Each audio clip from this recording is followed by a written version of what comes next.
Shalom, perkenalkan nama saya Charles Florence Preislerek. Saya merupakan mahasiswa aktif di Politeknik Negeri Kupang, jurusan Teknik Sipil, Prodi Perancangan Jalan dan Jembatan, semester 3 kelas B. Pada video kali ini, saya akan mempresentasikan tentang survei dan pemetaan poligon terbuka menggunakan alat total station. Akan ada 4 poin yang akan saya bahas pada video kali ini. Poin yang pertama ada pendahuluan, yang kedua ada alat dan bahan, yang ketiga ada pembahasan, dan yang terakhir ada penutup. Untuk pendahuluan, yang pertama adalah latar belakang. Nah, ilmu ukur tanah adalah ilmu yang mempelajari tentang cara-cara pekerjaan pengukuran di atas tanah yang diperlukan untuk menyatakan suatu titik atau penggambaran situasi atau keadaan secara fisik yang terdapat di atas permukaan bumi, yang pada dasarnya bumi selalu bergerak sesuai dengan porosnya. Alat yang digunakan pada praktikum ini adalah total station. Total station sendiri adalah salah satu alat ukur tanah yang digunakan untuk mengukur jarak horizontal dan kemiringan, sudut dan ketinggian horizontal dan vertikal dalam survei topografi dan pekerjaan geodetik. Yang berikut ada maksud dan tujuan. Maksud dan tujuan dilakukannya praktikum ini adalah yang pertama, agar mahasiswa mampu mengoperasikan pesawat total station, mengukur sudut, jarak, koordinat, serta mengumpulkan data dan memproses data dengan pesawat total station. Yang kedua, agar mahasiswa dapat menggambarkan atau memplotting hasil pengukuran menggunakan aplikasi Civil 3D. Yang berikut ada waktu dan lokasi. Praktikum poligon terbuka ini dilaksanakan pada tanggal 17 September 2024 dan pengukuran dilakukan di belakang gedung jurusan Teknik Sipil Politeknik Negeri Kupang. Yang berikut ada tinjauan pustaka. Nah, di sini poligon digunakan apabila titik yang akan dicari koordinatnya terletak memanjang sehingga berbentuk segi banyak atau poligon. Poligon terbuka digunakan untuk mengukur jalan, sungai maupun irigasi, tetapi jarang digunakan untuk mengukur luas lahan terbuka. Yang dimaksud terbuka di sini adalah poligon tersebut tidak mempunyai sudut dalam seperti poligon tertutup. Pengukuran dilakukan mulai dari titik awal, tetapi tidak kembali ke titik awal seperti poligon tertutup.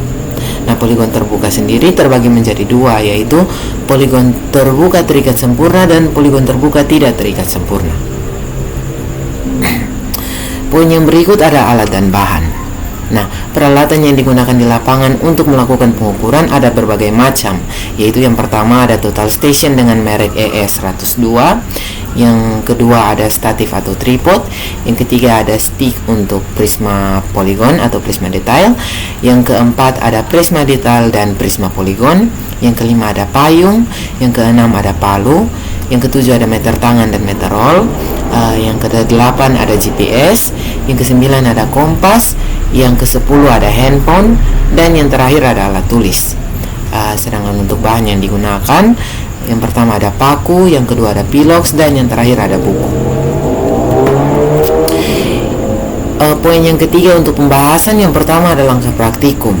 Nah, langkah praktikum di sini pertama-tama kita lakukan survei lokasi praktikum. Setelah itu kita membuat sketsa lokasi praktikum dan menentukan titik-titik poligon. Setelah itu kita mencari titik koordinat di P1 dan dicatat. Kemudian dirikan alat pada titik P1 dan lakukan pendataran alat dengan cara centering, pendataran nivou kotak dan nivou tabung, lalu tinggi alat atau instrumen diukur dan dicatat. Setelah itu kita nyalakan pesawat total station, lalu tekan tombol yang berbentuk bintang hingga tampilan layar display seperti pada di bawah ini. Lalu kita masukkan nivou alat dengan cara memutar 3 pemutar hingga tilt X bernilai 0 menit 0 detik dan tilt Y bernilai 0 menit dan 0 detik, atau seminimnya dia kurang dari 10 detik atau kurang dari negatif 10 detik. Setelah nilai tilt X dan Y sudah dalam keadaan pas, maka kita tekan tombol OK dan tampilan layar display akan menjadi seperti pada gambar di bawah ini. Setelah itu kita arahkan teropong atau pesawat ke arah utara, lalu kunci penggerak horizontalnya dan tekan 0 set. Berikutnya, lanjutkan ke pembuatan job dengan cara menekan pada tombol data hingga tampilan pada layar display seperti di bawah ini. Kemudian kita pilih jok, maka tampilan pada layar display akan menjadi seperti pada gambar yang terlampir. Lalu kita pilih job yang akan digunakan pada menu job selection. Setelah itu kita pilih list, maka akan muncul tampilan seperti pada gambar. Lalu pilih job yang masih kosong dengan melihat angka sebelah kanan masih 0. Setelah penyetelan alat dan pemilihan job selesai, kembalikan layar display dengan menekan tombol escape. Setelah itu kita tekan tombol F1, kemudian tekan tombol function sampai ada tulisan topo. Jika muncul tulisan topo, pilih topo dengan menekan tombol yang ada di bawahnya, sehingga tampilan display akan menjadi seperti berikut. Setelah itu kita pilih occupy. Nah, occupy sendiri adalah pengaturan atau memasukkan koordinat tempat berdiri alat, yakni E0, N0, Z0, PT atau nomor patok, HI atau tinggi instrumen atau tinggi alat, ini CD atau kode patok, dan operator atau nama surveyor. Setelah selesai occupy, kita pilih BS data dengan cara menurunkan anak panah. Pada BS data terdapat dua pilihan, yakni coordinate dan angle. Karena BS di sini adalah arah utara, maka kita pilih angle kemudian enter dan akan muncul set BS, lalu kita pilih no. Kemudian dirikan prisma poligon di arah utara, lalu tekan rect, akan muncul display seperti berikut. Kita masukkan tinggi dari prisma detail, code titik backside, dan nomor titik backside. Setelah selesai langkah di atas, maka pengambilan data topografi sudah bisa dimulai, yaitu dengan menurunkan kursor ke bawah dengan menggunakan tanda panah hingga display seperti gambar berikut. Setelah kursor berada di dis plus coordinate, kemudian kita tekan enter, maka pengukuran topo dimulai. Di sini kita masukkan tinggi target, code, nomor titik, dengan catatan penomoran untuk titik poligon dan detail kita bedakan. Kemudian tekan meas setelah data koordinat muncul. Kemudian tekan rect. Jika kode pengambilan titik dan tinggi prisma tidak berubah atau tetap, bisa menggunakan auto. Setelah pengambilan titik-titik detail atau bahu jalan selesai, kita dirikan prisma poligon di titik P2. Kemudian putar alat dan lakukan bacaan depan atau foresight dengan mengarahkan alat menuju ke titik P2 dan memasukkan tinggi prisma. Kemudian kita bidik, rekam, dan simpan bacaan ke file job. Setelah pengukuran di titik P1 selesai, matikan alat dan pindahkan ke titik P2 dan lakukan centering dan pendataran alat dan penyetelan alat seperti pada langkah-langkah yang telah dijelaskan sebelumnya. Kemudian pada menu occupy, kita panggil atau load data P2, lalu tinggi instrumen diganti dengan tinggi instrumen di titik P2. Kemudian kita dirikan prisma poligon di titik P1. Lakukan bacaan belakang atau backside dengan menggunakan data bacaan P1 dan tinggi alatnya kita pakai tinggi instrumen di titik P1. Untuk tinggi alatnya kita gunakan tinggi prisma di titik P1. Kemudian kita bidik, rekam, dan simpan bacaan ke file job. Selanjutnya kita lakukan pembacaan detail pada bahu jalan, tembok, serta buangan jalan dengan menggunakan opsi dis plus coordinate dengan memasukkan tinggi prisma, lalu lakukan pembacaan, rekam, dan simpan bacaan ke file job. Setelah selesai, bongkar alat, rapikan, dan kembalikan ke lab. Baik, untuk langkah penggambaran, yang pertama kita masukkan semua data-data hasil pengukuran ke dalam Microsoft Excel. Setelah itu kita buat format PENZD atau Point, East, North, Zenith, dan Description. Setelah dimasukkan ke dalam format PENZD, kita copy datanya, lalu ke salah satu folder kita buat teks dokumen. Di sini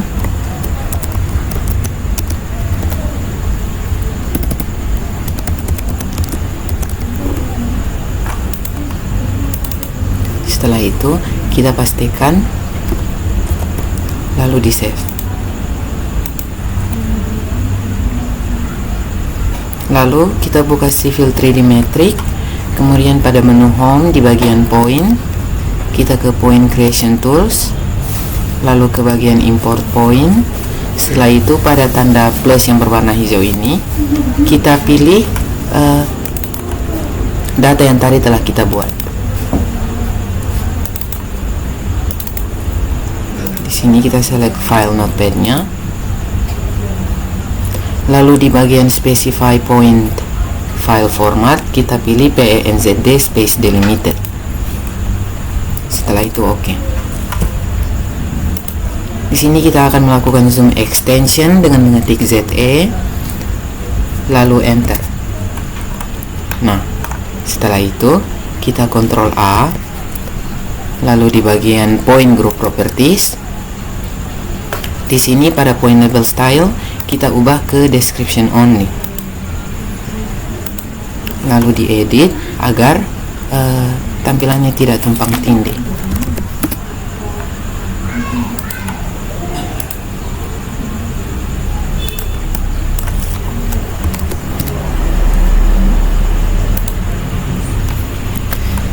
Setelah itu, di sini kita akan menghubungkan semua titik-titik detail yang telah kita ambil dengan cara mengetik PL atau polyline, lalu kita hubungkan.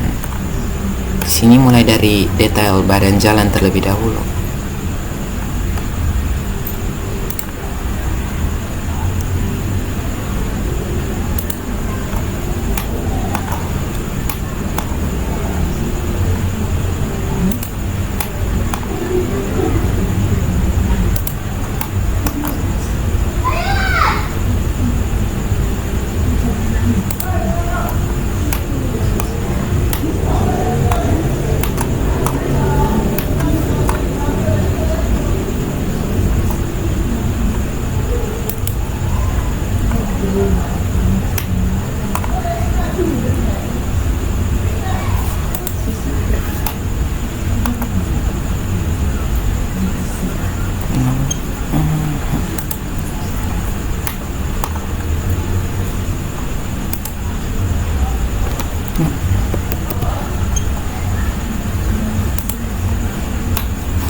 Setelah detail badan jalan, kita akan menghubungkan detail buangan ke samping kiri dan ke samping kanannya juga.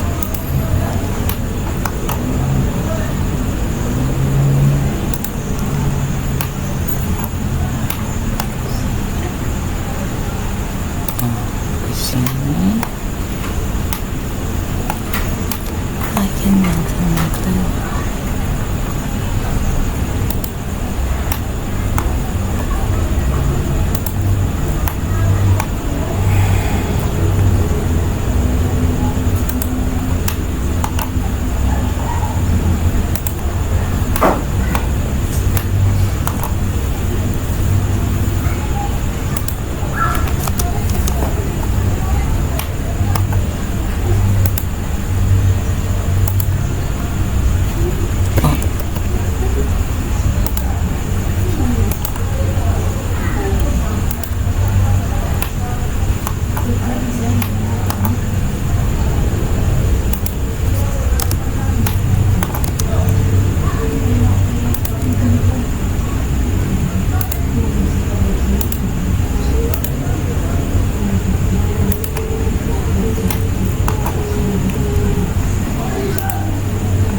semua detail-detailnya dihubungkan, di sini kita akan membuat surface. Jadi pada menu home di bagian surface kita ke create surface.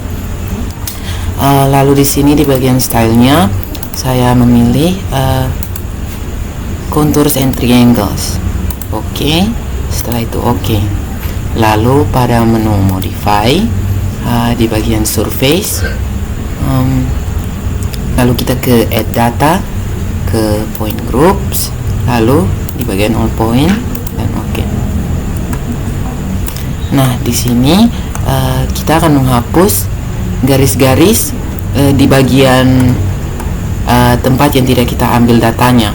Maka dari itu di sini pertama klik konturnya terlebih dahulu, lalu pada bagian edit surface kita delete line-nya, lalu pilih line di tempat dimana datanya kita tidak diambil. Jadi di sini ada ini, lalu ini, ini.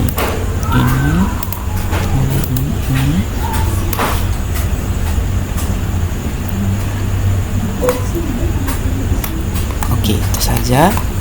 Lalu enter. Nah, sini sudah terhapus. Kemudian kita klik kanan, lalu di bagian surface properties. Di sini saya akan ubah surface stylenya menjadi kontur 1 dan 5 background. Setelah itu kita edit untuk kontur intervalnya. Di sini minor interval kita ubah menjadi 0,2.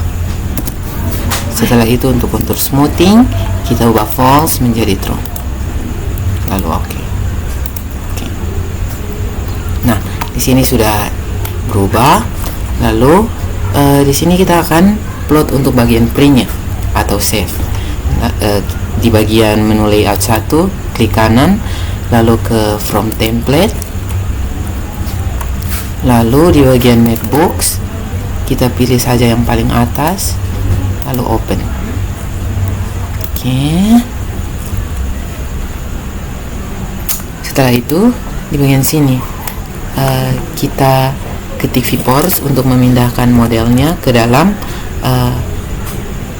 templates-nya. Enter. Oke. Lalu di bagian sini dari pojok kiri atas ke kanan bawah. Setelah itu untuk bagian organisasi name, legend, key map, scale, plot date dan lain-lain bisa kita ubah. Di sini contohnya saya akan mengubah organisasi name-nya menjadi Politeknik Negeri Kupang.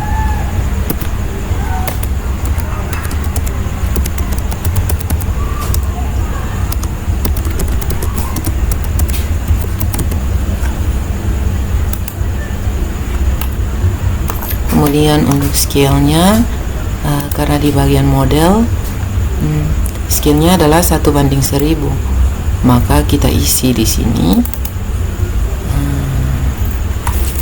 1:1000.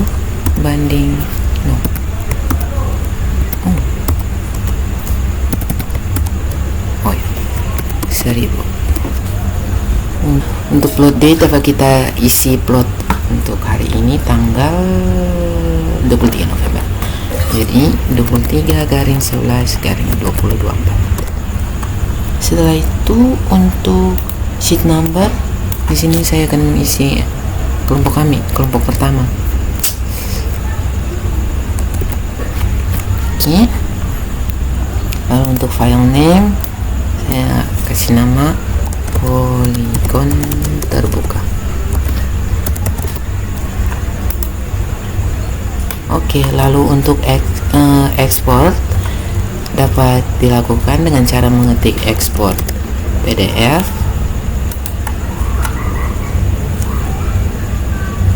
lalu diberi nama, contohnya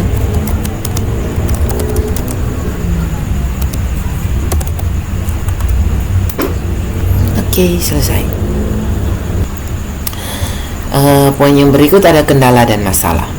Setelah melakukan pengukuran di lapangan, kendala dan masalah yang ditemukan kelompok ialah yang pertama, cuaca yang sangat panas menyebabkan kesulitan dalam melakukan pembacaan. Yang kedua, keterbatasan ketinggian prisma pada saat prisma terhalang oleh mobil maupun pepohonan menyebabkan kesulitan untuk melakukan pembacaan. Yang ketiga, adanya pembakaran di sekitar area pengukuran sehingga kelompok kami kesulitan dalam melakukan pembacaan karena terhalang oleh asapnya dari pembakaran. Yang berikut untuk kesimpulan. Dalam pelaksanaan praktikum ini dilakukan pengukuran poligon terbuka dengan menggunakan alat total station serta beberapa alat bantu lainnya. Dari perhitungan yang dilakukan dapat dihitung panjang mendatar, yaitu jarak dan jarak vertikal atau tinggi serta elevasi, sudut horizontal dan sudut vertikal, sehingga dapat ditentukan azimut titik yang diamati. Dari data yang diperoleh dalam hasil pengukuran dilakukan plotting dalam bentuk gambar dengan menggunakan aplikasi Simulink 3D. Untuk saran yang pertama, sebelum melaksanakan praktikum, kuasai terlebih dahulu teori dasar atau baca buku panduannya. Yang kedua, gunakan waktu sebaik mungkin dan usahakan selalu tepat waktu. Yang ketiga, mengusahakan pemilihan waktu pelaksanaan keadaan cuaca yang cerah tetapi tidak terlalu panas. Dan yang terakhir, pemilihan lokasi poligon dengan memperhatikan arus kendaraan dan area pepohonan. Sekian dari saya, terima kasih.